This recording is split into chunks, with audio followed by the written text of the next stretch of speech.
একটি সম্মাননা পাওয়ার পর সাধারণত প্রশংসাই শোনা যায়, কিন্তু এবার ঘটল উল্টো।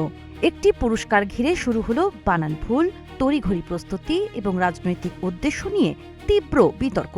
ফলে সম্মাননার চেয়ে সমালোচনাই বেশি আলোচনায় উঠে এসেছে। ভারতের প্রধানমন্ত্রী নরেন্দ্র মোদীকে সম্প্রতি সেশেলসের সর্বোচ্চ বেসামরিক সম্মাননা guardian of the blue Horizon প্রদান করা হয়।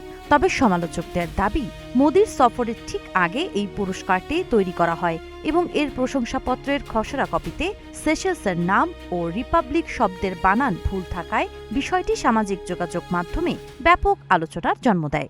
জীবন অবাক না করলে কে করবে? 28% মিল্ক ফ্যাটের অবাক করার সাথে ফ্রেশ মিল্ক পাউডার। জীবন অবাক করুক প্রতিদিন। পরে সেশেলসের পররাষ্ট্র মন্ত্রণালয় জানায় সেটি ছিল একটি খসড়া কপি। চূড়ান্ত সম্মাননা যথাযথভাবেই প্রদান করা হয়েছে। গত 12 বছরে মোদি 30টিরও বেশি আন্তর্জাতিক সম্মাননা পেয়েছেন। এর মধ্যে রয়েছে স্লোভাকিয়ার সর্বোচ্চ রাষ্ট্রীয় সম্মাননা, জাতিসংঘের চ্যাম্পিয়ন্স অব দ্য আর্থ এবং বিল অ্যান্ড মেলিন্ডা গেটস ফাউন্ডেশনের গ্লোবাল গোলকিপার অ্যাওয়ার্ড। প্রতিবারই তিনি এসব সম্মাননাকে ভারতের 140 কোটি মানুষের অর্জন বলে উল্লেখ করেছেন। তবে এসব পুরস্কারের বাস্তব কূটনৈতিক গুরুত্ব নিয়ে মতভেদ রয়েছে। সমর্থকদের মতে এগুলো বিশ্বে ভারতের ক্রমবর্ধমান প্রভাবের স্বীকৃতি। বিপরীতে কয়েকজন আন্তর্জাতিক সম্পর্ক বিশ্লেষকের দাবি, এসব সম্মাননার বাস্তব সুফল সীমিত, বরং এগুলো প্রধানমন্ত্রীর ব্যক্তিগত ভাবমূর্তি ও রাজনৈতিক প্রচারে বেশি ব্যবহৃত হচ্ছে।